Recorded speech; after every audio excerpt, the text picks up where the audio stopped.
ega bonyehi egeti egehi tantarati te ega dhanami papo tote zeyo ega tamati loke songse tanayam nyayam towa luloka naloka yamabohu koso ado loka ji atwe nai ye tata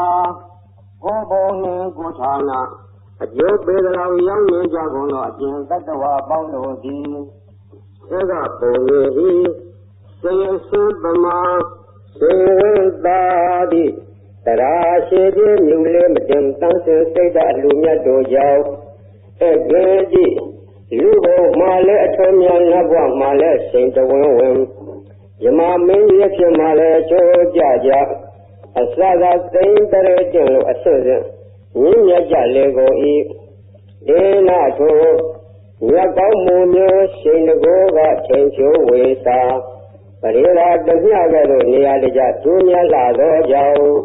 Parira Damya Niyalija Ajuri Tumya Lado Jau Ega Namati Amya Huye Tamu Adapin Mapya Tulu Ado Ashokama Kunaupa Mikuyuga Atya Vyadugo Dezeyo Sisirana Taradya Shiwe Tayo Wanya melu ato nanja goya dadi.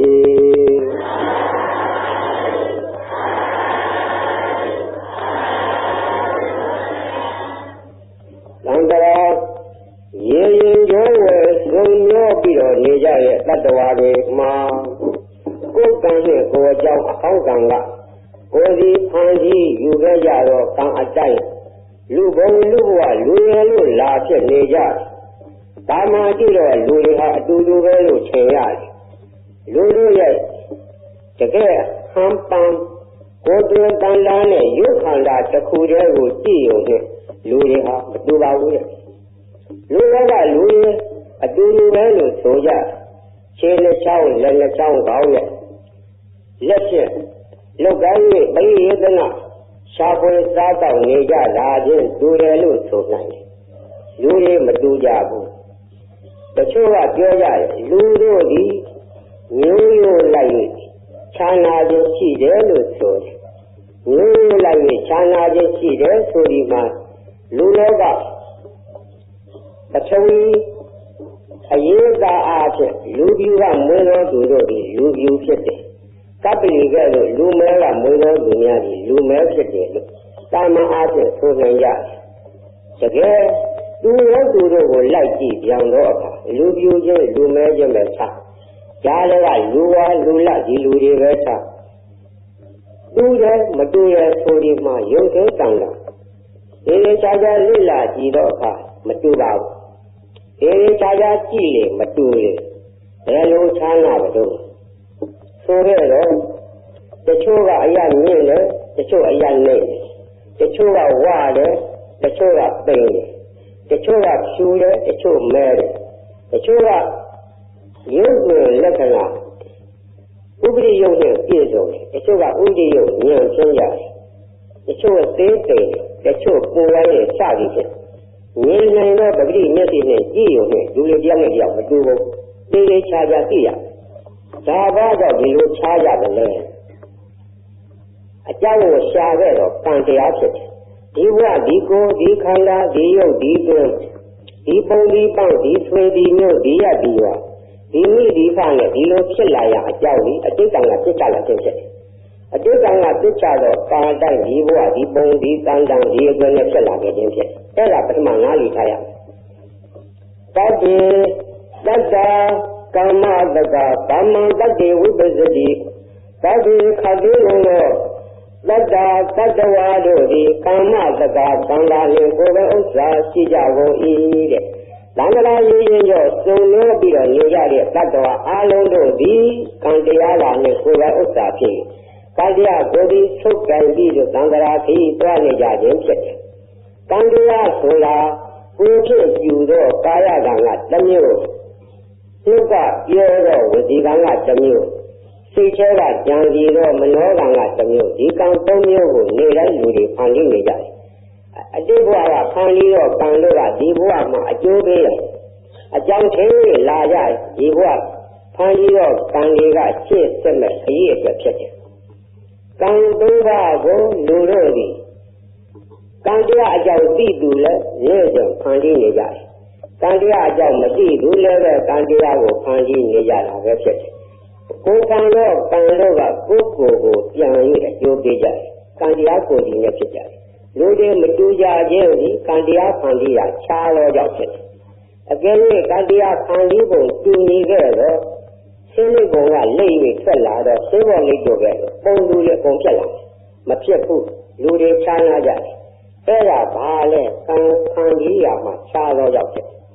တချို့လူတွေကံကောင်းတယ်တချို့လူတွေကံဆိုးတယ်လို့ပြောနေကြတယ်ဒီကံဆိုးခြင်းကံကောင်းခြင်းဘယ်သူကခံပြီးတယ်ကံတရားလို့ဆိုကြတယ်ကံတရားဆိုတာဘာကိုခေါ်လဲလက်ဆုပ်လက်ကင်ကြာကမ်းပါခု၍ဆိုခဲ့တော့မြတ်စွာဘုရားရှင်ကစေရနာဟံဒိဋ္ဌဝေကမ္မဝရာမိဒိဋ္ဌဝေချက်သားယံတို့စေရနာကိုကမ္မံကံဟူ၍အဟံငါဘုရားသည်ဝရာမိခေါ်တော်မူ၏တဲ့ကံတရားဆိုတာစေရနာကိုခေါ်တာတဲ့ကံတရားအသက်ဒီစိတ်ထဲကဖြစ်ပေါ်လာတော့စေရနာဖြစ်တယ်ဒါကြောင့်ကံကောင်းရင်စေရနာကောင်းထားကံဆိုးရင်စေရနာကိုမွေးကံကောင်းရင်တော့သူတို့ဒီစေရနာကောင်းနဲ့သံဃာခရီးသွားနိုင်တယ်ကံဆိုးနဲ့ကံကောင်းနဲ့ယောဂီယောဂီကံကောင်းတဲ့အခါကောင်းဆိုးတဲ့အခါဆိုးဖြစ်ခြင်းမိမိစိတ်စေရနာကိုမဆောက်ရှောက်နဲ့ဖြစ်ခြင်းလိုဖြစ်နေပြီအဲ့ဒီလူကတော့ဆိုးတဲ့အခါဆိုးလိုက်မယ်ကောင်းတဲ့အခါကောင်းလိုက်မယ်သူများကခံကြီးတာမို့ကိုယ့်ဘာကိုခံကြီးတာဒီတော့စေနာကောင်းရင်ကံကောင်းမယ်စေနာဆိုးရင်ကံဆိုးမယ်စေနာဖြူရင်ကံဖြူမယ်စေနာမဲရင်ကံမဲမယ်စေနာမြတ်ရင်ကံမြတ်မယ်စေနာရုပ်ရင်ကံရုပ်မယ်စေနာမြင့်ရင်ကံမြင့်မယ်စေနာနှိမ့်ရင်ကံနှိမ့်မယ်စေနာဖြောင်းရင်ကံဖြောင်းမယ်စေနာကောက်ရင်ကံကောက်မယ်ကြရဖန်တီးကိုယ်ကံကိုဖန်တီးပြီးကိုယ်တည်းနဲ့ကိုယ်သွားနေကြခြင်းဖြစ်တယ်သူဗုဒ္ဓဘာသာလူမျိုးများသည်မြတ်စွာဘုရားရှင်ကကံတရားကိုဟောထားခဲ့တယ်ဟောထားခဲ့တော့လည်းပဲကံတရားကိုယုံကြည်ရပေမဲ့ပိုင်နိုင်တဲ့ပွဲရှင်းရှင်းလင်းလင်းမသိသူကများတယ်ဒါကြောင့်မို့ဘုန်းကြီးရောက်ရမှာဘုန်းကြီးတရားဟောရင်ဘုရားဘာသာလူမျိုးတို့ရှင်းရှင်းသိထားဖို့ရကံတရားကိုဟောရတယ်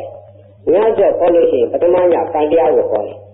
ဒီကြိမ်နဲ့တညာတဲ့တစ်ချိန်နဲ့ဟောလို့ရှိရင်ကံတရားကိုရှင်းပိုင်းကထားပြီးမှ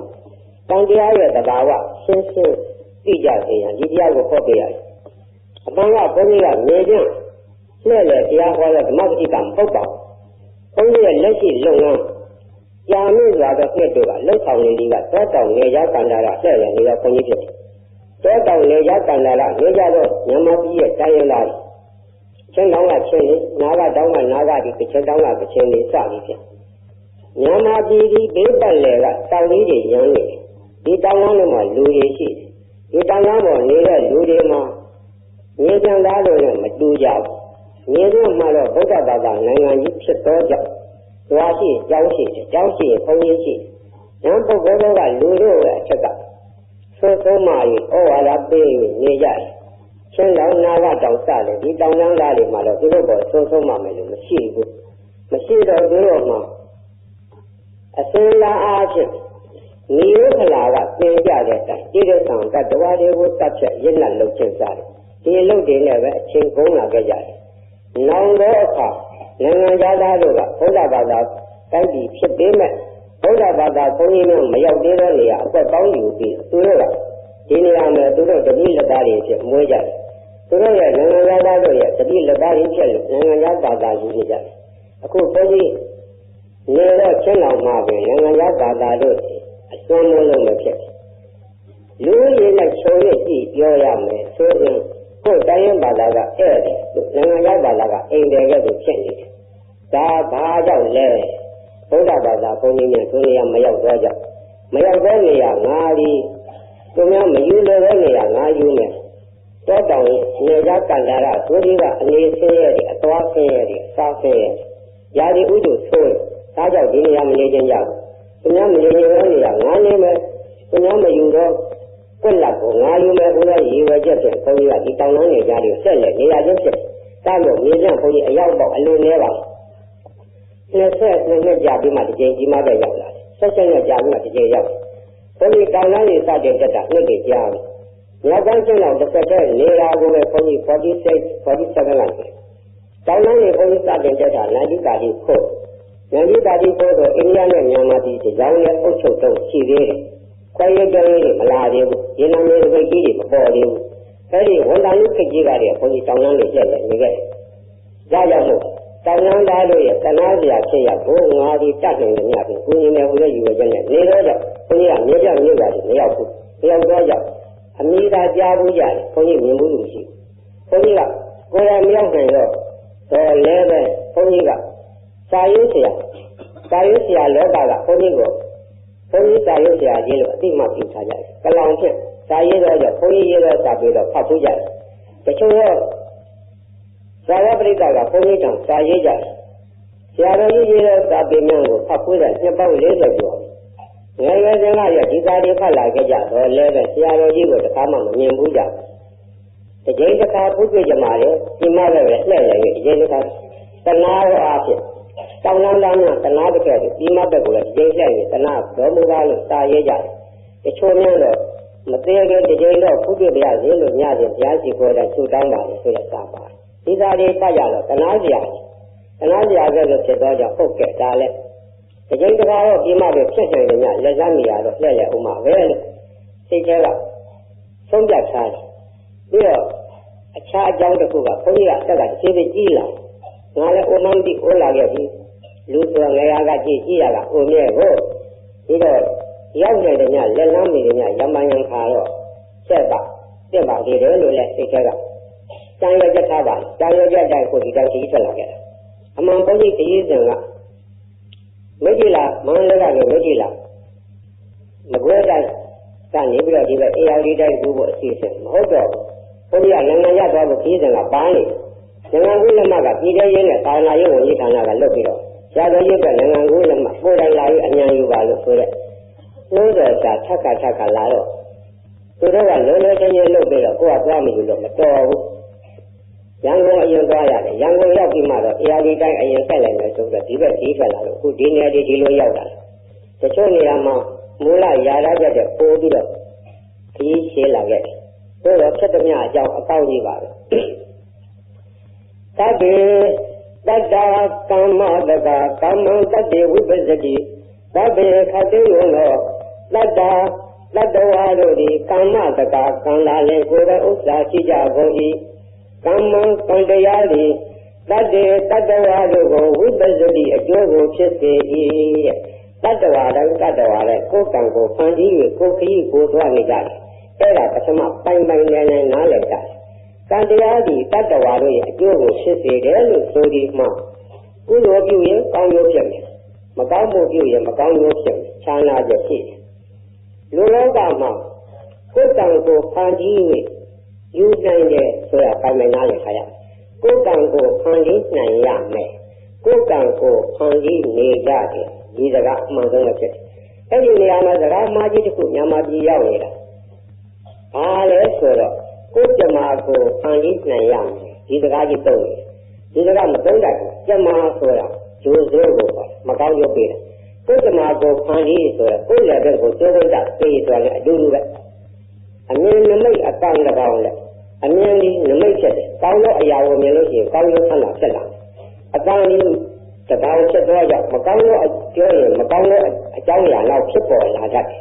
အကောင်ဒီတကောင်ဖြစ်တယ်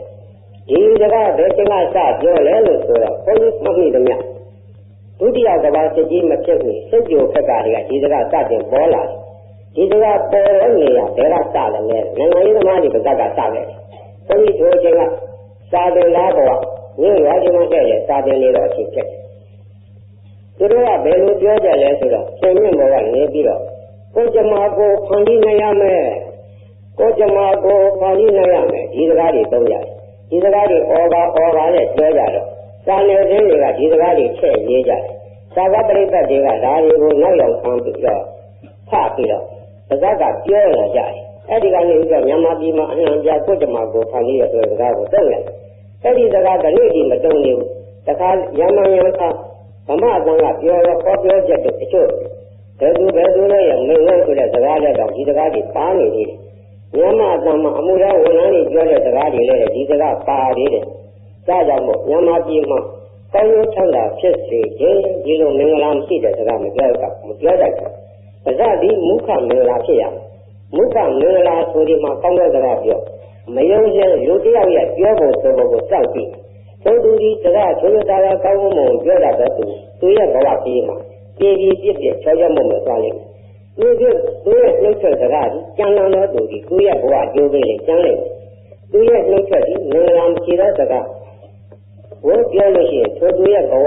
ဒီရည်မဖြစ်သေးတော့လေနောက်တစ်ချိန်တွင်သူ့မှာဒုက္ခပြောရတာမယုံကြောက်ကြည့်သူပါဇက်ကပြောတဲ့စကားကြီးသူရဲ့ဘဝပြီးရတဲ့သူ့ဘာသူဟောရင်းထုတ်နေဖြစ်တယ်ဒါကြောင့်မို့ပါဇက်ကပြောတဲ့စကားကြီးမုခမင်္ဂလာရှိရမယ်သူတိကာရမကောင်းတဲ့စကားမပြောရဘူးဒါမို့ကိုယ်ကြမှာကိုဖန်တီးနိုင်ရမယ်ဆိုတဲ့စကားမပြောတတ်ဘူးဒီကြက်အတိုင်းပဲမြန်မာပြည်ဒုတိယကမ္ဘာစစ်ကြီးပြလိုက်တာမြန်မာပြည်အကုန်လုံးကြာပုံကြီးဖြစ်သွားတယ်မြန်မာပြည်ဘာမှ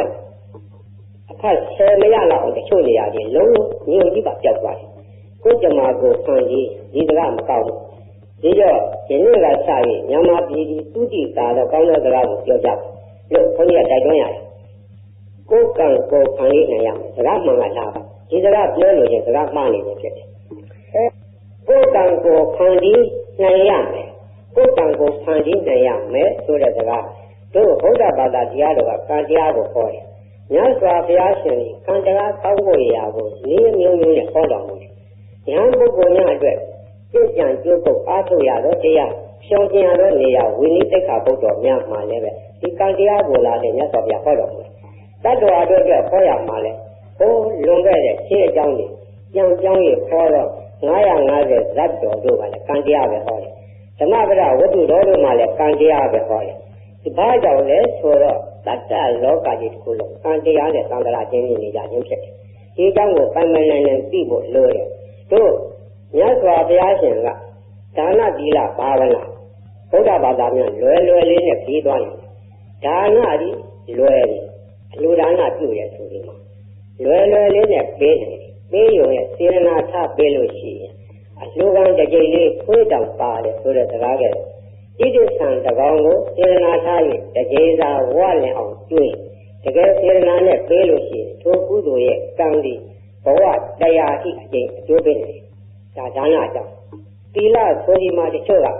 သီလဒီခက်ခဲတယ်လို့ထင်တယ်မခက်ဘူးသီလအလွန်လွယ်တယ်သီလဘယ်လိုလွယ်လဲဆိုတော့သီလတရားဒီပစ္စည်းကုန်ရမလို့မိမိစိတ်ထဲကဒါမလုပ်နဲ့ဆိုမလုပ်ပဲနေ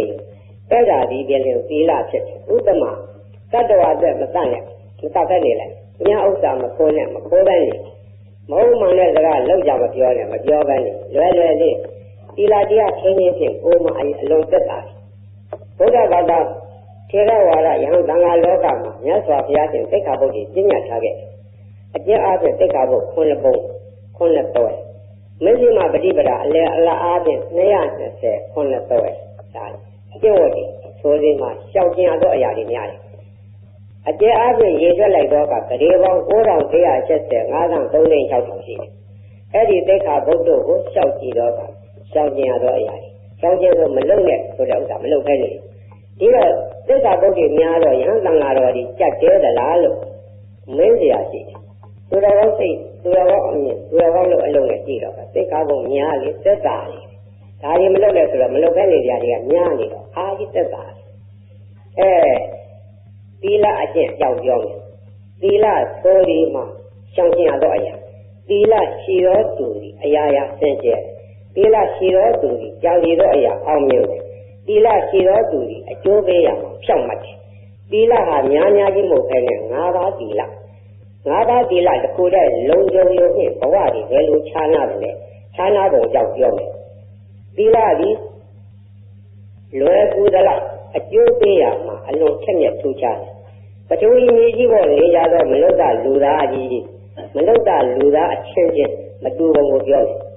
ပထဝီမြေကြီးပေါ်နေကြတော့လူတွေ ခုကလာကျောင်းလုံးစာအုပ်နေတဲ့ဘာသာကျောင်းလုံးစာအုပ်ဆိုဒီကလက်တကမ်းရှိတယ်ကျောင်းလုံးစာအုပ်ဆိုဒီကဗုဒ္ဓဘာသာတရားတော်ညစွာဘုရားဟောကြားချက်တို့နဲ့စာကြည့်တော့ပထဝီစာအုပ်ထဲပါတဲ့လူတို့ရဲ့အကြောင်းဆိုဒီကမြင်မွေးတစ်ထောက်မြင်မွေးတစ်ထောက်ပဲရှိတယ်အနည်းလေးတဲ့ဒီနားလေးတဲ့ရှိတာအခြားမရင်းနိုင်ရင်းနိုင်ဆောင်လည်းမရှိပါဘူးမရှိသောကြောင့်ဒါလေးကိုပဲကမ္ဘာလောကကြီးတစ်ခုလုံးခင်းနေကြတယ်မဟုတ်ဘူး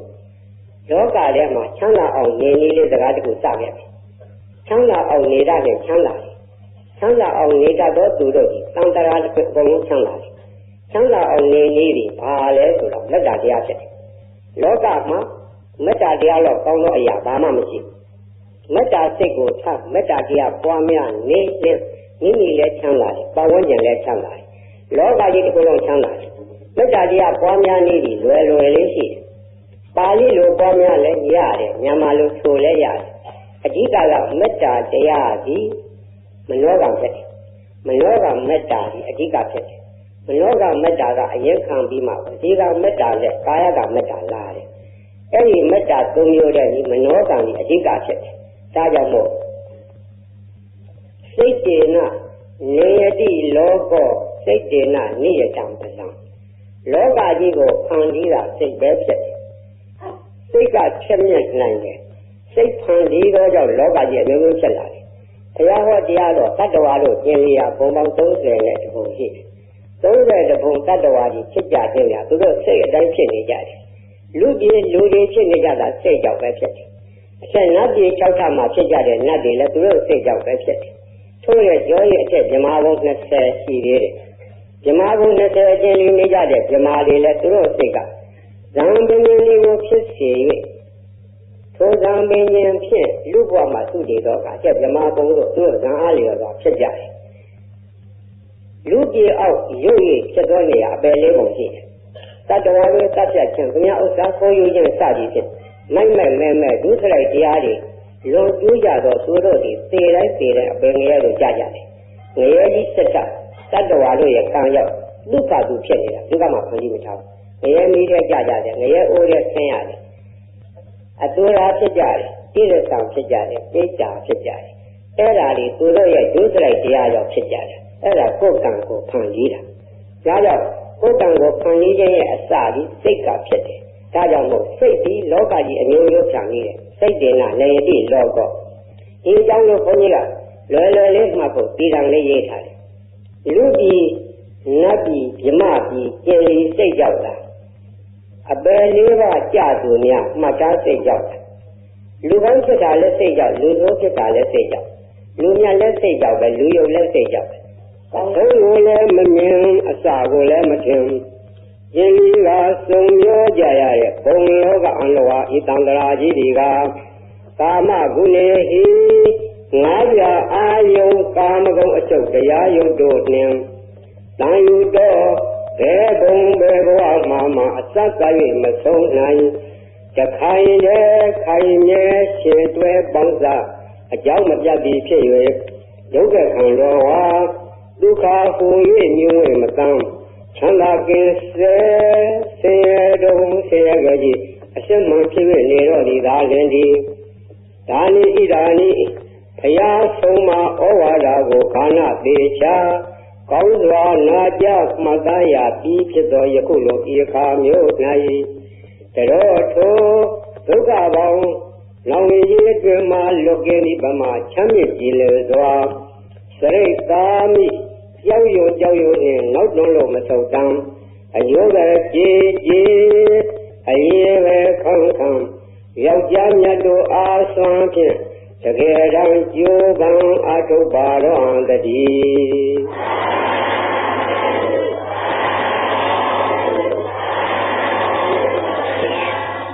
ဒါနသီလဘာဝနာ3ရပ်ထဲက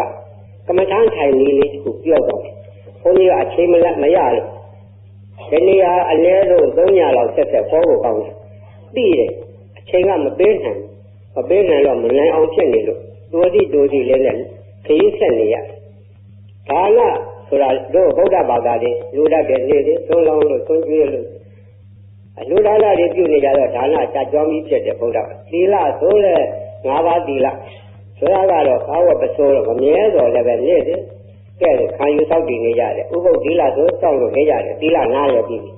ဘာဝနာဆိုတာလဲခုကမှကမ္မထမ်းတိုက်တွေပေါ်လို့နားတော့လဲကြရဲ့ဆိုတော့လူသိတသိတော့မဟုတ်သေးဘူး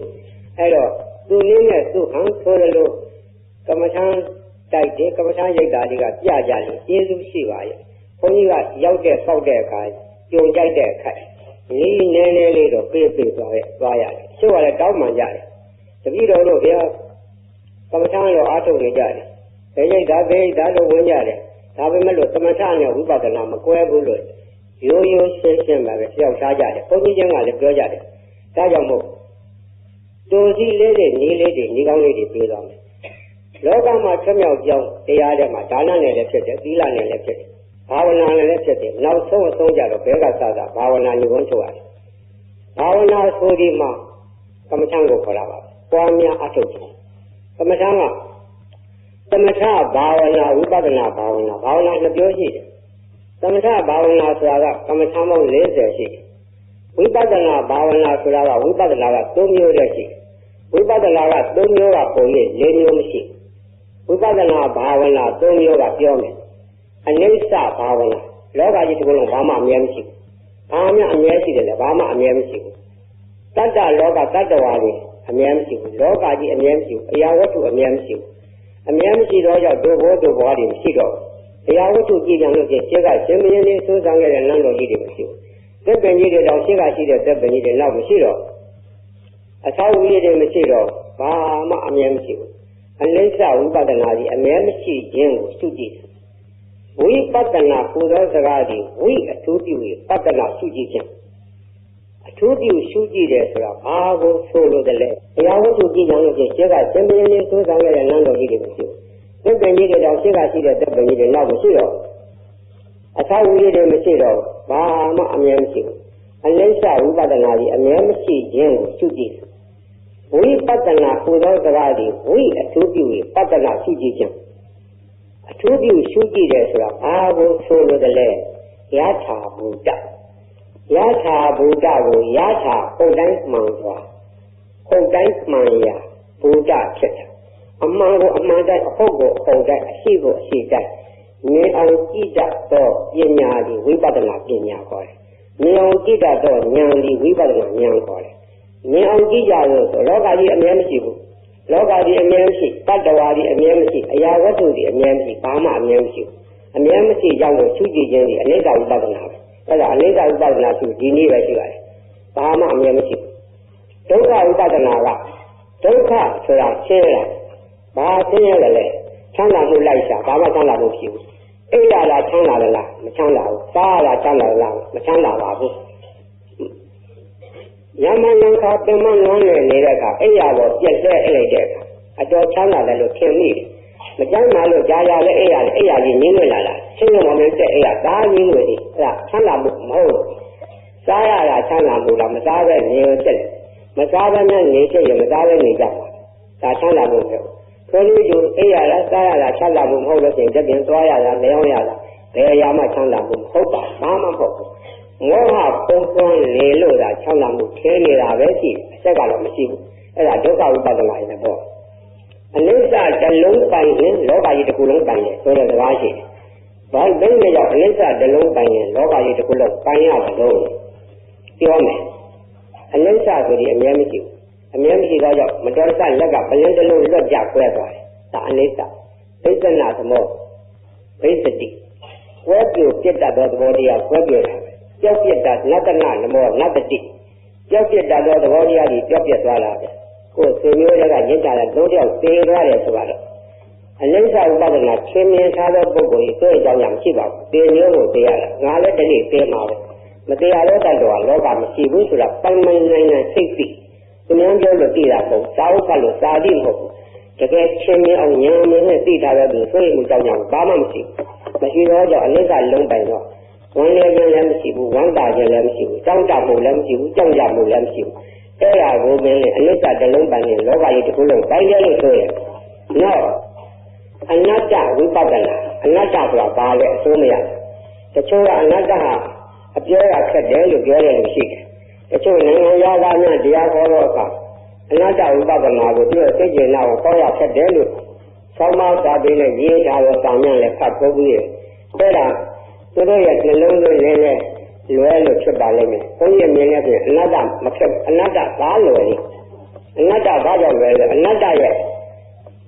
ပရိယေက၄မျိုးရှိတယ်။အနတ္တကိုမဟုတ်အဲ့ဒီစကားသွားမကောင်းနဲ့အဲ့ဒါလူတိုင်းသဘောမကျဘူးအနတ္တအစိုးမရအဲ့ဒီစကားခေါ်ရအနတ္တအတ္တလကခေနသူအတ္တကထာကဖွင့်ထားတယ်။သူရဲ့တကယ်နဲ့ကြည့်ဒီကပထမအနတ္တအတ္တကိုဆိုတဲ့စကားကအတ္တရဲ့ကြောင့်အတ္တကတော့ဘုရားကြီးဥတီလာဆိုရှိတယ်ဒီသဘောလေဒီတရားတော်ကြီးကယဟန္တာပုဂ္ဂိုလ်ဒီတရားဒီတိုင်းလေးကသမဏေမှာကျန်လာတာဒီကျန်လာတာလို့မြည်ပြီးရတဲ့အခါဓာတ်တော်ကြီးကြလာမှယဟန္တာပုဂ္ဂိုလ်ဒီလိုဒီအဲ့ဒီတရားတော်ကြီးကတဲမှာပဲနေနေရှိတယ်ငါကြောင့်မှမလို့တဲဆက်လေးရှိတယ်အနည်းတော့ရောင်ကြီးတဲရမှာပဲ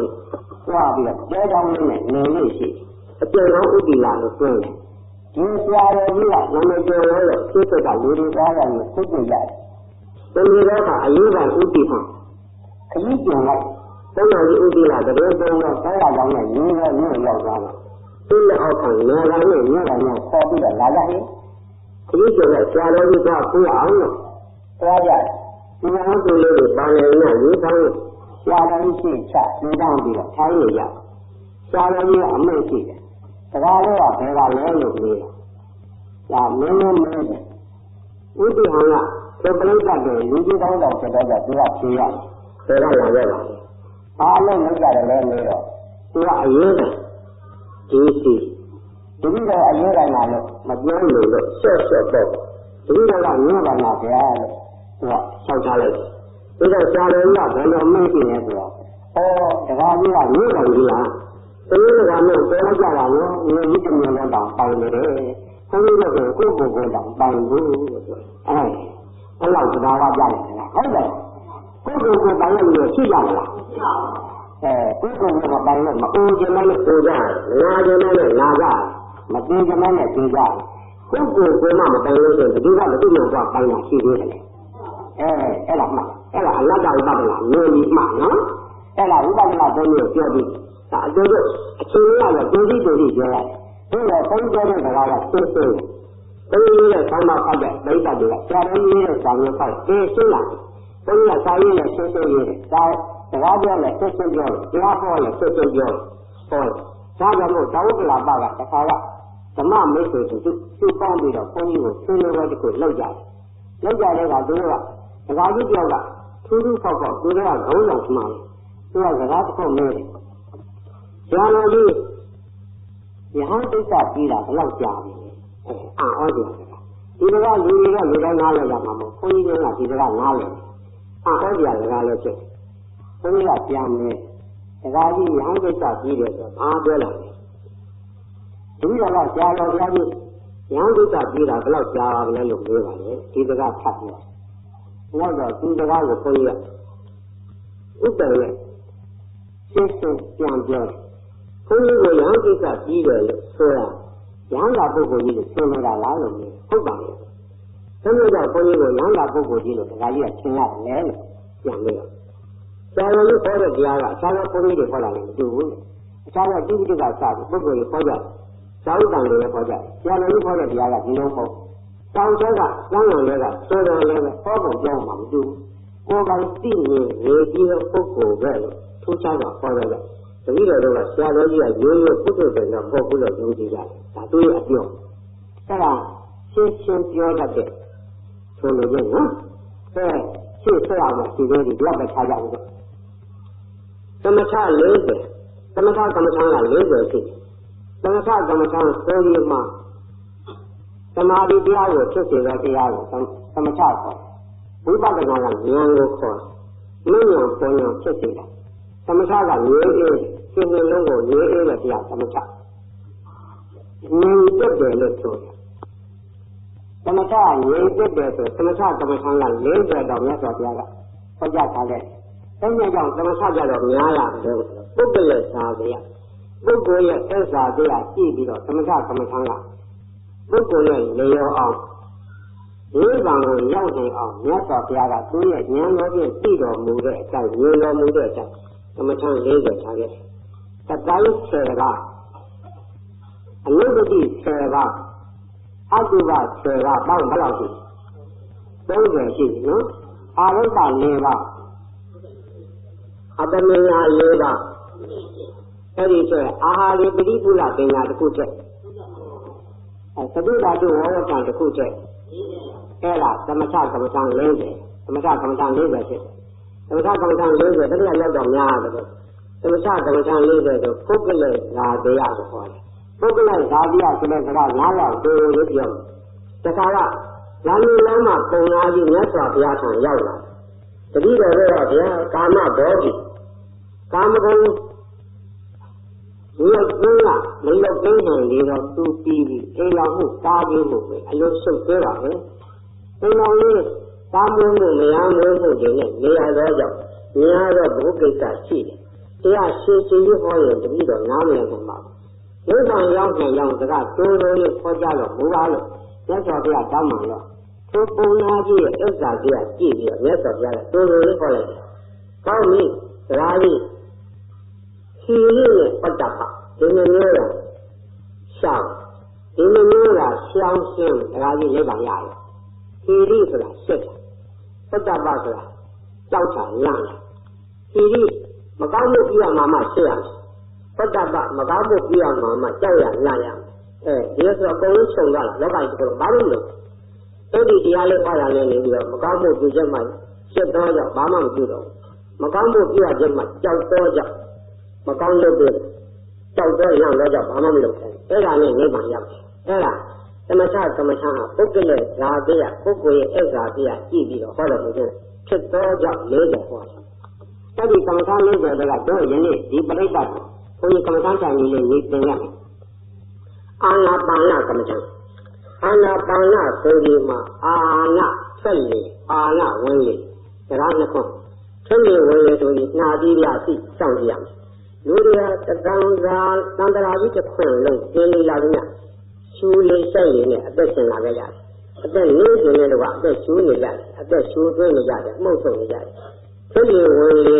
ရှူနေကြပြီမဲ့အတိမသားတော့မေ့နေတာဒါမသိ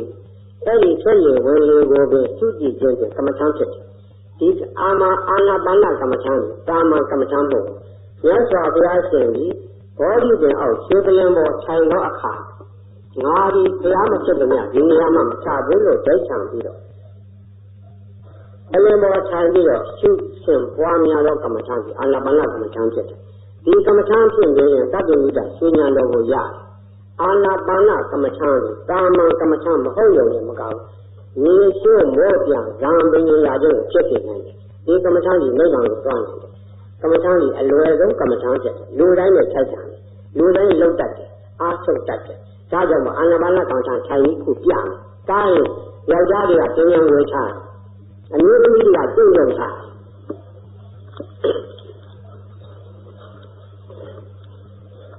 ခါကိုစန့်စန့်ထား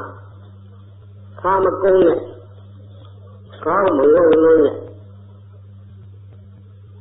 ဘယ်ဘက်လက်ပွားဖြန့်ပြီးတော့ချတာပေါင်းတော့ညာဘက်လက်ပွားကဖြန့်ချထားတော့ဘယ်လက်ပွားပေါ်ကိုလှန်ရွက်တင်ထားလက်မချင်းထိထားခေါင်းမမတ်ထားမမောလုံးနဲ့မငုံလုံးနဲ့ဝိသိမိတ်ထားဆရာယောကနာတိပြားကိုစိုက်ထားဘုန်းကြီးကအစပြုတ်ပေးမယ်ထွက်ရည်နဲ့ဝင်ရည်ကိုရှူရမယ်ဆက်ရဒါပဲအချိန်ကတော့တိုးတိုးပဲ3မိနစ်ချိန်ပေးမယ်နီးပြီးတိုက်စမယ်ထွက်ရည်မှုတ်ထုတ်လိုက်ဝင်ရည်ရှူသွင်းလိုက်ထွက်ရည်ဝင်ရည်ထွက်ရည်ဝင်ရည်ဒီတိုင်းတော့ဖြည်းဖြည်းမှမှ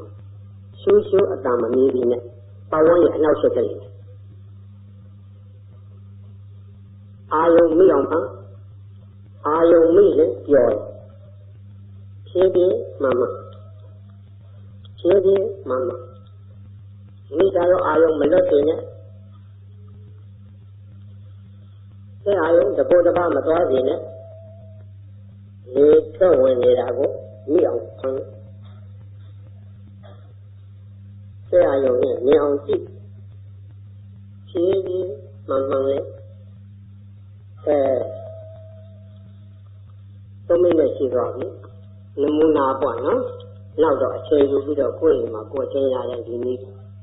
ပဲရှုပွားနေကြဥပ္ပောင်းဆောင်တဲ့အခါအချင်းရပြီအချင်းရဆိုင်မှလာမဟုတ်ပါဘူးအိမ်ရလည်းဖြစ်တယ်လဲလျောင်းရင်လည်းဖြစ်တယ်ဒီသွားရင်လည်းဖြစ်တယ်ကားစီရင်လည်းရှုလို့ရတယ်အဲ့ဒါမှတ်တာကနေပေးကြတာနော်အာနာပါနကမ္မထံရှုပွားနေဒါသမထကမ္မထံတချို့ကသမထကမ္မထံကိုအထင်သေးတဲ့ဆက်ကိုပြောကြတာရှင်းသေးတယ်သမထကမ္မထံအထင်မသေးရဘူးဒါကရန်ကုန်မြို့ကလာတော့ရုပ်ရှင်ကုမ္ပဏီဒါလိုက်တာလည်းဟုတ်တယ်ဘုန်းကြီးကလျှောက်သွားတယ်တပည့်တော်တို့ကကမ္မထံခြံနေတာကိုဟောရိပ်တာရဲ့တာဝကတွေကတပည့်တော်တို့ကိုသမထသမားတွေပါလို့အပြောခံတယ်ဒီကနည်းနည်းမှမခံနိုင်ဘူးသူကပြောတာသူကသမထသမားတွေလို့ပြောတာဒီလိုကိုသိချတယ်လို့ယူဆတယ်သူရဲ့တရားဖြစ်အောင်ကျင့်ရင်းဒီသမထကမ္မထံနဲ့စတယ်သမထကမ္မထံဒီသမာဓိကိုဖြစ်စေတော့ဇံပင်ကိုဖြစ်စေသမထကမ္မထံဇံပင်ကိုဖြစ်စေပြီးမှဝိပဿနာကိုရောက9 လဖြစ်တယ်။သမထကမ္မထံနဲ့ရှေ့ပိုင်းခံ၍စိတ်ကြံကြိုးကိုအထုတ်သောပုဂ္ဂိုလ်တို့ယဟန္တာပုဂ္ဂိုလ်များဇံပင်ရည်မြေရှုမောပြန်နိုင်ကြတယ်။သမထကမ္မထံပြန်ပြီးတော့ဝိပဿနာနဲ့နိဗ္ဗာန်မရောက်နိုင်ဘူးလားရောက်တယ်။သို့တော့သမထကမ္မထံမပါလို့ရှင်းဥစွာပေါင်းများကြခြင်းမရှိရှင်ဒီပုဂ္ဂိုလ်တို့ဒီဇာမင်းရဲ့မရဘူးမြေလျှောက်ရဟန္တာပဲဖြစ်တာအဲ့ဒါပြီးတော့နားမြင်ကြတယ်ဒါ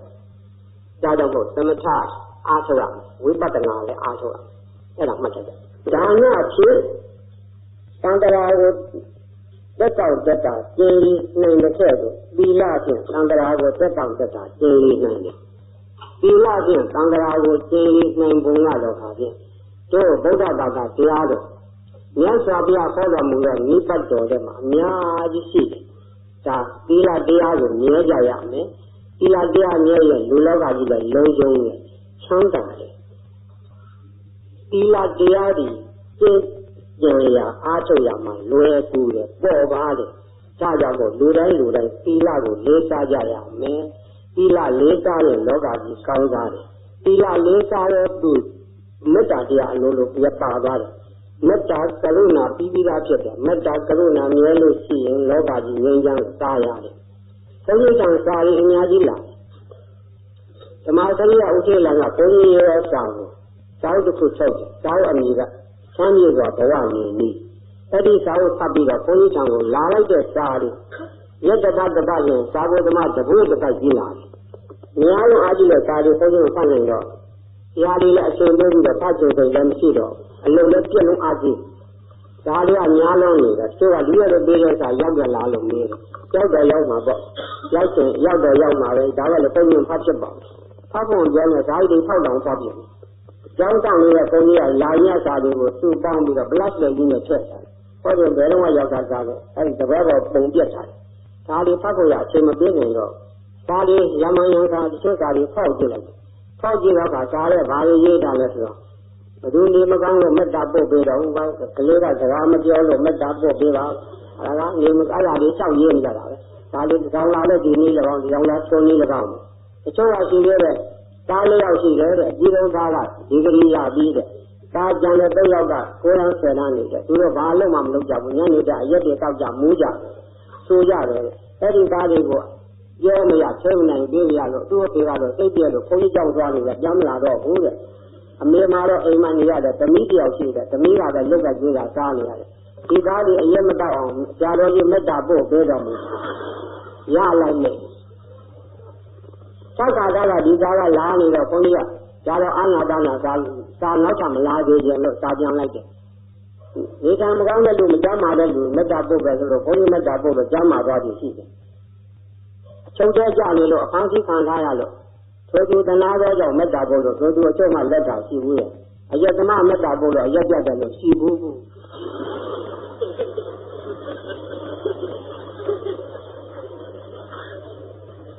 ဘယ်လိုလဲသူသားတွေအယက်တော့တာဘုရားမေတ္တာပို့ပြရအမျိုးသမီးယောက်ကရေးလိုက်တဲ့စာထက်ကစာအိတ်ရှိခြင်းနဲ့သားလေးလာ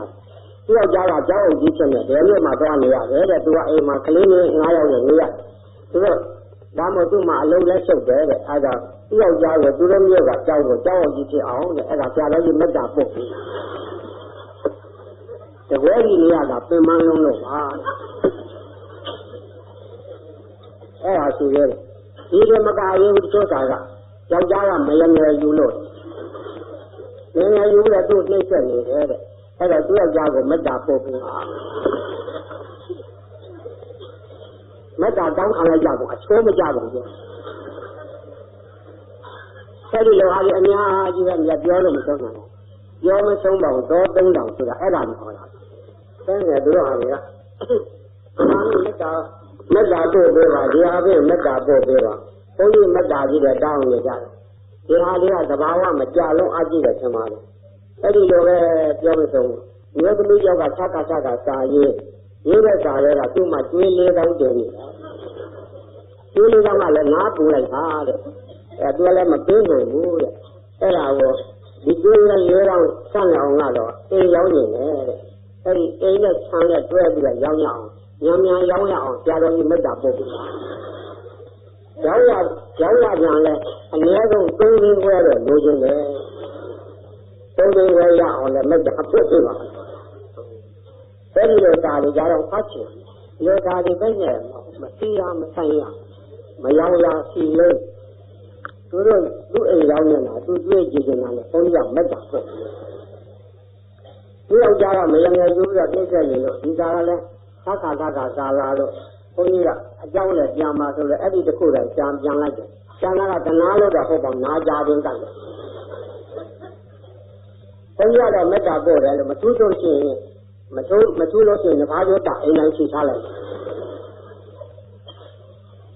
ဒါလည်းတော့အယသမားကြီးဖြစ်နေတာမပြတ်နိုင်ဘူးတဲ့သက္ကာစားလာတယ်။ဘုန်းကြီးကတော့မေတ္တာပို့တယ်မေတ္တာပို့ရမထူးကြတော့လဲမပြောတော့ဖောင်ပွဲရှင်ဘုရားဖောင်ပြောတယ်လို့ငတိကျော်ပြောလာတယ်အဲ့ဒါအကျဉ်းဉာဏ်ပေးတာသူကအကျဉ်းဉာဏ်ပေးတာဆိုတော့မေတ္တာပွားနည်းဆင်းလာမသိရသေးဘူးနော်ခုမေတ္တာပွားနည်းလို့သင်ပေးတယ်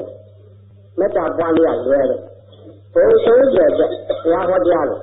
ဘုံဆုံးကျတဲ့ရှိရတဲ့တတ္တဝါတွေကိုသူရတောင်းရတော့မနုဿလူတဘုံသာလူကလဲတော့အချက်မှလည်းနတ်လူယမတွေကိုနတ်နဲ့တူတော့ကြောင့်သူတို့ကနတ်နဲ့တကောင်းနဲ့ဆက်နတ်လူနှစ်ပုံပြတ်တယ်နတ်နဲ့လူကကျင်းတော့အပယ်လေးပုံသားတွေရှိတယ်အပယ်လေးပုံသားတွေကိုတတ္တဝါဟိုတဲ့စကားနဲ့သုံးတာနတ်လူတတ္တဝါအားလုံးပေါ်ရချဖို့မကြံသိရှိတတ်တော့အကုန်လုံးနတ်လူတတ္တဝါအားလုံးမေတ္တာလေးမျိုးရှိအဝေဟာယာမရှိကြဘာသေးကုန်လို့ဒီအနိဒာဆင်းရဲမရှိကြဘာသေးကုန်လို့ဒီအာရိယသစ္စာသိရင်ကြောင့်ရမရှိကြဘာသေးကုန်လို့ဒီအဲ့ဒီသုံးမျိုးကိုဘေးရန်ကြောင့်ရဆင်းရဲသိရင်ဒါဒီစကားသုံးလုံးနဲ့ပြီးသုတိယတနာပရိခလာလို့ဆန်းရမ်းသာသာသူ့ကိုယ်သူဆောင်ရွက်နေနိုင်ပါစေဆိုတဲ့စကားကိုယ်စိတ်နဲ့ချမ်းသာကြပါချမ်းသာမှုဒီတစ်မျိုးရှိကိုယ်ချမ်းသာနဲ့စိတ်ချမ်းသာကိုယ်ချမ်းသာတဲ့စိတ်ချမ်းသာမှုကအဓိကဖြစ်တယ်စိတ်ချမ်းသာရင်အလုံးချမ်းသာကိုယ်ချမ်းသာတော့လဲစိတ်ချမ်းသာရင်ချမ်းသာဥပမာပြောမယ်စိတ်ချမ်းသာရင်ဘယ်လောက်ကျရပြနေပါစေစိတ်မချမ်းသာရင်လူမချမ်းသာယာဘူးကြီးဘယ်လောက်ကြီးနေလဲစိတ်မချမ်းသာရင်ချမ်းသာမှာဘုံကုန်းနဲ့စိတ်ရှိရောပြတ်တတ်ကြီးပေါ်ဆံကားဆင်းရဲကြထိုင်ကြီးပေါ်ချကြောက်ဆွဲကြရင်ကြောက်စိမ့်တဲ့ဘောကြီးဖြစ်မှချကဘာအရရကကောင်းမင်းဆိုတဲ့စာရီတီးချင်းကိုစားနေရတော့လေစိတ်မချမ်းသာရင်ဆိုသူမချမ်းသာပါဘူးတဲ့ဟုတ်တယ်မဟုတ်လားစိတ်ချမ်းသာနေတဲ့သူကြီးဝဘတော်တိုင်သူတွေ့ရပြန်ကဒီလိုမျိုးတက်တယ်လို့တဲအိမ်လေးနဲ့နေကစိုးရဆင်းနဲ့ဘယ်လိုကြော်လေးနဲ့စားနေရလဲသူချမ်းသာဟုတ်တယ်ချမ်းသာဖို့စိတ်မှတည်တယ်နော်ဒါကြောင့်ကိုယ်စိတ်နဲ့ကြာချမ်းသာမှုအဲ့ဒါချက်ပြရမယ်ဒါရင်မေတ္တာပွားမှုသင်ပေးမယ်ငါလူတတ္တဝါအားလုံးငါလူတတ္တဝါအားလုံးဘေးရန်ကြောက်ကြသေတေဘေးရန်ကြောက်ကြသေတေကိုယ်စိတ်နဲ့ကြာချမ်းသာကြပါစေဘေးရန်ကြောက်ကြသေတေကိုယ်စိတ်နဲ့ကြာချမ်းသာကြပါစေ ဆိုင်ဆိုကြမယ်ငါလူသတ္တဝါအားလုံးဝေယံကြောင့်ရသေရသေးကိုယ်စိတ်ကြချမ်းသာကြဆို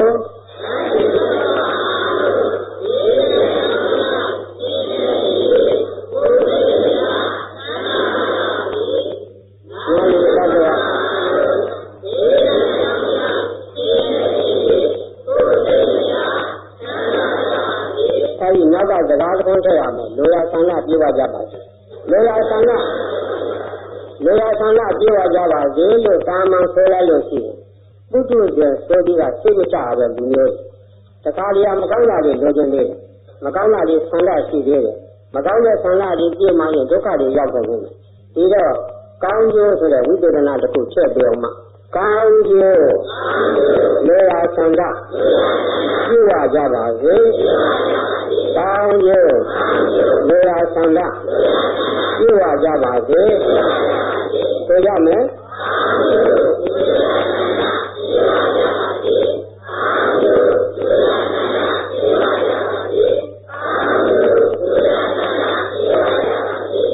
အဲ့ဒါမေတ္တာပေါ်လွယ်လွယ်လေးမေတ္တာပေါ်ပထမတော့ဒီဟာစာရွက်လို့ဖြစ်နေတယ်အိယာဒါဆိုအိယာဝင်ဆိုခရီးသွားရဆိုစိတ်ရှိတဲ့များဒါစိတ်ဆိုနေအတန်တက်ကျင်တော့မတက်ကျင်ဘူးဆိုပါများတော့ခါမေတ္တာစိတ်ကရုဏာစိတ်ဖြစ်ပေါ်လာမယ်ဒီလိုမေတ္တာစိတ်ဝင်လာတော့ခါပထမမိမိကိုချမ်းသာလာဆိုပြန်မေတ္တာပို့ရဆိုကိုယ်ကရင်ချမ်းသာတယ်မှာပထမအဲ့လိုစိတ်ကြီးပြင်းလာမယ်ချမ်းသာလာမယ်ချမ်းသာလာတော့မေတ္တာစိတ်ချင်းပို့ကြတယ်မေတ္တာဖြန့်ရင်လည်းစိတ်ဆန္ဒစိတ်ဝင်စားလာမယ်စိတ်ဝင်စားလာတော့ဖြန့်ပွားခြင်းအလေးထားနေတာတစ်ဖြည်းဖြည်းမြဲမှန်းပြီးမြဲလာတယ်မြဲတာပြုလာပြီးဆိုတော့မေတ္တာဓာတ်တွေလည်းကြီးလာတယ်မေတ္တာအစပြုလာတော့အခါတစ်ဖြည်းဖြည်းနဲ့ဒီမေတ္တာဖြန့်ပွားခြင်းမဆိုရရမငြိမ်နိုင်တဲ့ခဲ့တော့စိတ်ဆန္ဒကိုကချင်းရင်းတက်လာမေတ္တာပွားပါများတော့အခါထုံမှန်းပြီးထုံးလာတယ်အလေးဖြစ်လာတယ်အလေးဖြစ်လာနေပြီးတော့ရံပန်းရံခါမျက်စိရှိနေသနာစရာတွေဒုက္ခရောက်လာတယ်မြင်ရတဲ့အခါပေါ်ရစ်လက်စိတ်စိတ်ကကရုဏာစိတ်နဲ့မေတ္တာပို့ပေးတတ်တယ်ဒီလိုပို့လာတော့အခါမေတ္တာစိတ်ဖြစ်မှန်းပြီးဖြစ်လာတယ်ကိုကမေတ္တာစိတ်ဖြစ်မှန်းပြီးဖြစ်လာပုံကိုတာဝန်ကျင်ကိုသတိထားကြည့်လူတွေကကိုယ့်ကိုလေးလေးစားစားရှိကြတယ်တွေ့ရတယ်ချက်ချက်ချင်းချင်းနဲ့ဆက်ဆံရပုံတွေ့ရတယ်အဲ့ဒါမေတ္တာရဲ့တုံ့ပြန်မှုပဲကိုကမေတ္တာစိတ်ဖြစ်လာတော့ဘယ်နေရာသွားတော့တာဝန်ကျင်ကလူတွေကချက်ချင်းကြ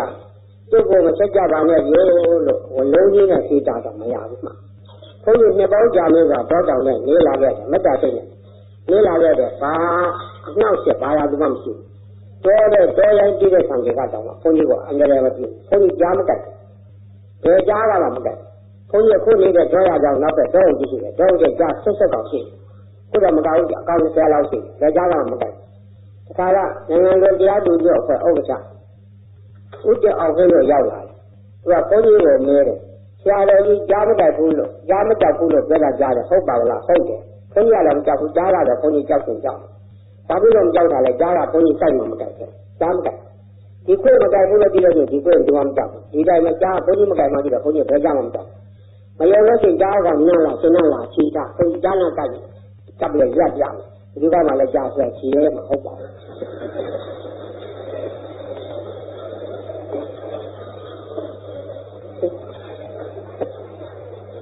မယုံလို့ပြောတာလေ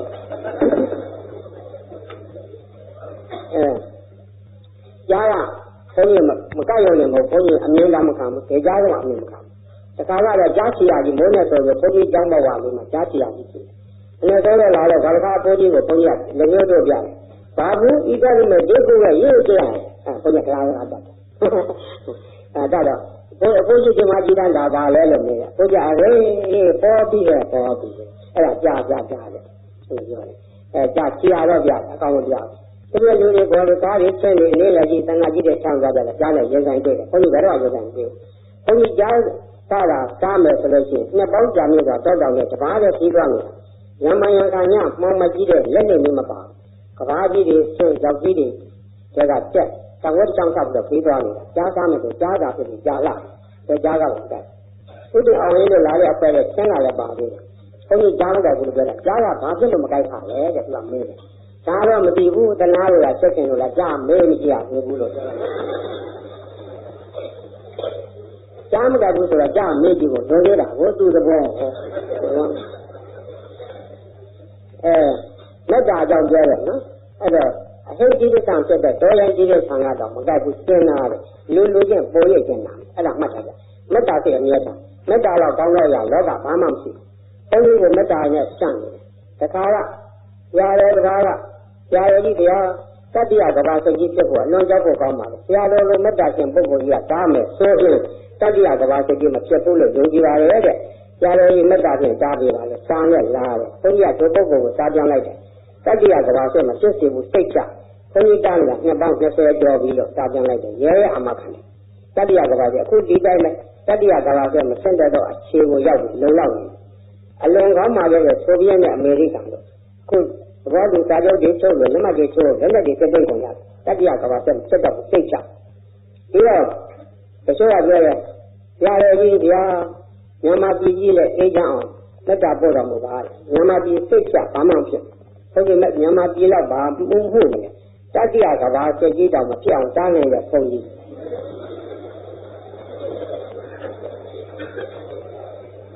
တတိယကဘာစိတ်ကြီးမပြောင်းတားတယ်အာကြီးတရားကောင်းကိုယ်တိုင်းကြီးတော့ဘာမှုရဖြစ်မန္တလေးကိုဆရာတော်မိတ်ဆွေရင်းနေတဲ့ဘုန်းကြီးဆရာတော်ကြီးတွေကပြောတယ်ဆရာတော်ကြီးအနောက်နိုင်ငံသွားမယ်လို့ဆိုတယ်အနောက်နိုင်ငံဘာကိစ္စသွားမှာလဲဘုန်းကြီးကတတိယကဘာစိတ်ကြီးမပြောင်းတားမယ်လို့အကြားကြားလေးဖြစ်လိုက်ဒီတိုင်းလည်းဘုန်းကြီးတားမှာပါတကယ်တားမှာခုတော့ဘုန်းကြီးသွားဖို့မလိုဘူးဘုန်းကြီးမြင်နေတဲ့နေရာချင်းတော်ဘောကနေတားတာဟိုတတိယကဘာစိတ်ကြီးရပြီအေရာလို့တနာတော့ပထမလည်းပြည့်နေဆက်နဲ့တောင်ကြာနောက်တော့တင်ကြတက်ကြတာများအားကြီးလို့တနာစိတ်ဝင်လာလို့အေရာဆက်ကိုလည်းတားလိုက်အောင်ပါပဲလို့သုံးလာပဲတားရတယ်ချိုးကြောင်းတာတားရင်တားရင်အချိန်မှမြင်လာဘုဆိုးဆိုင်ရှင်တစ်ဆက်မြင်လာတော့အေရာနဲ့အေရာဒီဘယ်သူအရေးကြီးဆုံးလဲဆိုအေရာအရေးကြီးဆုံးအေရာကခေါင်းမှန်တယ်အေရာကသတိတယ်အဲ့တော့အေရာကိုပေါ်ဆိုင်မေတ္တာပေါ်မှာပဲလို့မြင်လာတော့အေရာတဲ့လည်းဘယ်သူအရေးကြီးဆုံးလဲအရာတော်လာပေါ်မှာနေသူကောင်းတော့သူ့ကိုစိုက်ပြီးမေတ္တာပို့တာ3ရက်ပဲပို့ရတယ်အမင်းဝန်းကလာတယ်ဒီတက်ကိုရပ်ပြီးရပ်ကြတယ်သူအမင်းပေးလာတယ်လွယ်တယ်အဲ့တော့ကိုယ်နိုင်ငံလေးတော့လှမ်းမေတ္တာပို့တာကိုယ်တိုင်းကြီးပဲလက်ဝါးလေးနဲ့အုပ်ထားလို့ရတယ်အဲ့တော့မြန်မာပြည်ကြီးဘာဖြစ်မလဲဘာဖြစ်ကောလာအလားတွေပြောဘာမှပုံမိလားဘာမှဖြစ်ဘူးကိုယ်ကမေတ္တာဖြန့်ထားတယ်လက်ခံကြတော့ဘေးရွက်ပဲလာအောင်မယ်နော်အဲ့ဒီမေတ္တာကြမှာလက်ခံကြမှာအချိန်ရတယ်ဗျစကားဦးတန်းကပြောပြမယ်ကိုယ်မိုးကောင်းရင်မိုးရအောင်လုပ်နေမလာအောင်တားနေအဲ့ဒီလိုမြန်မာပြည်မှာဒီလိုပုဂ္ဂိုလ်တို့ရှိရရှိတိုက်ရှိကုန်လူကြီးတွေကလည်းမြင်ရတယ်။အဲလိုသူကခေါင်းဆောင်ကြီးဖြစ်တော့တရားကြီးတူဒေါက်တာကြီးကဆရာတော်ကြီးလိုပုဂ္ဂိုလ်မြန်မာပြည်6သားလောက်ရှိရင်ဘယ်လောက်ကောင်းမလဲ။တကားပဲရှိနေလို့အားနေဟုတ်ပါလေဘုန်းကြီးတကားတော့တောင်ကြီးလို့ပြင်မှန်း6သားလောက်ရှိရင်ကိုတောင်ကိုကတကားဒီကတကား6သားလောက်အသက်တာပါပေါ့။အဲ့ဒီလိုလောကထဲမှာလူများအကျိုးဆောင်ရင်လည်းပုဂ္ဂိုလ်ရှိရမယ်တို့မြန်မာပြည်ကရှိခဲ့ရှိကလည်းရှိခဲ့ရှိတော့တော့တို့တိုင်းပြည်သူများတိုင်းပြည်ကအများကြီးချမ်းသာတယ်ဆိုရင်ကြောက်ရမှုတွေဘာမှလိုပြမလို့ဘူးနော်ကိုပြောတည်းပြင်းဘာပြောပြဆရာတော်ကြီးအမေရှိတာတို့ဘာမှပြီးဘာမှမဖြစ်ဘူးကိုလုံးနေကြတဲ့ရထလိကတင်သွန်းရာသွန်းကြချိန်သွန်းဥယျာဉ်သံပြီးလုံးနေကြချိန်လို့ကိုလောက်တာကိုအေးဆေးသေးလို့ကိုပြောဒီပြောတောတောင်ရဒီအလကားဓာတုဘာမှရောက်နေကြတယ်ဆရာတော်ကြီးကပြောထားခဲ့တယ်ဘုရားပြောလိုက်တဲ့ကြားလားကောင်းလာဘူးမြတ်မကောင်းတာဘာမှမပြောနဲ့လူလောကကြီးကောင်းရဆောင်တော့ပုဂ္ဂိုလ်ကြီးတကောင်းတဲ့ရောက်တော့တစ်ခွလုံးကြားသက်တဲ့ကောင်းတော့နှစ်တောင်းခေါ်ရဘုရားမေတ္တာရှင်ပုဂ္ဂိုလ်လူလောကကြီးမေတ္တာဖြင့်ဖြန့်တယ်အဲ့ဒါဘုရားလည်းမေတ္တာဖြန့်ပြီးပါသင်ပေးထားခဲ့နော်တားရင်ဒီနေ့ဒီတရားအပြီးတတ်ကြတယ်ဘေးရအောင်မယ်နော်ဘေးရပဲဆက်ကြတယ်နှစ်ခံလည်းလည်းဆက်နာကြီးဘေးရပဲတခုလာအောင်အဲ့ဒီကြတဲ့ဒီသိသိရရပြောအောင်တိုင်းခုတရားအပိတတ်တော့မယ်ရှိခိုးရရေတတာကိုယ်ကိုယ်ရဲ့ကိုယ်ဌာနအကျိုးတွေလောက်ရောက်နေကြကုန်တော့အကျင့်တတ္တဝါအပေါင်းတို့သည်အဲ့ကပုံကြီးဤစေစင်ပမာရှင်သာတိရာရှိပြေမြူလှဲမတင်တန်းစင်စိတ်ကအလိုမြတ်တို့ကြောင့်အဲ့ဒီလူဘုံမှာလဲအချိုးများနတ်ဘဝမှာလဲစိတ်တဝဲဝဲဇမမင်းကြီးဖြစ်မှာလဲအချိုးကြကြ za ra train tare tiang lo asin de wi nya ja le gong i de na cho nya kaung mu myo sein de go ga sein cho we sa pa de ra de nya ge do ne ya de ja a chiu de chu nya la do yaw e ga tam che a mya hu ye tamu a da pye ma pya pyu lo a do a thau tama ko lau pa mi ku do ga a pya pya do go de ye yo sei se na ra dia se we tha ye bwa mya ma yau a thau nain ja go ya da ti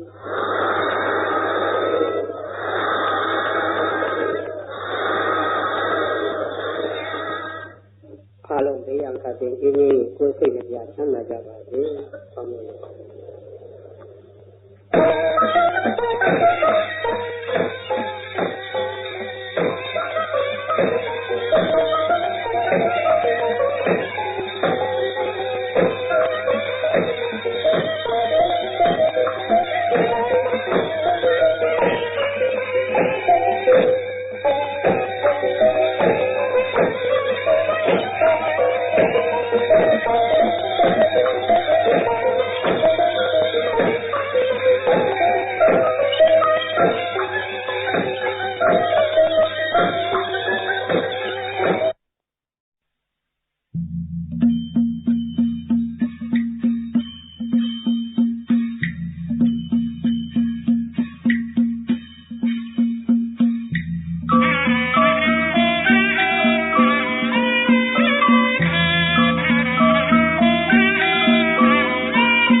ဓမ္မမိတ်ဆွေများရှင်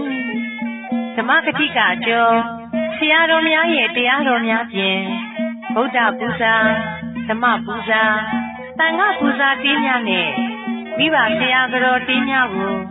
နားဆင်ကြည်နူးလိုကြပါရဲ့မင်္ဂလာစိန်တေးတော်များမှာကက်ဆက်ခွေး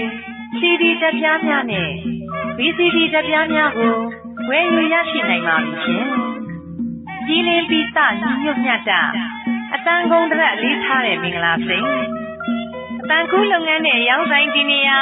အမှတ်143 23လမ်းရန်ကုန်မြို့ဖုန်း254 2339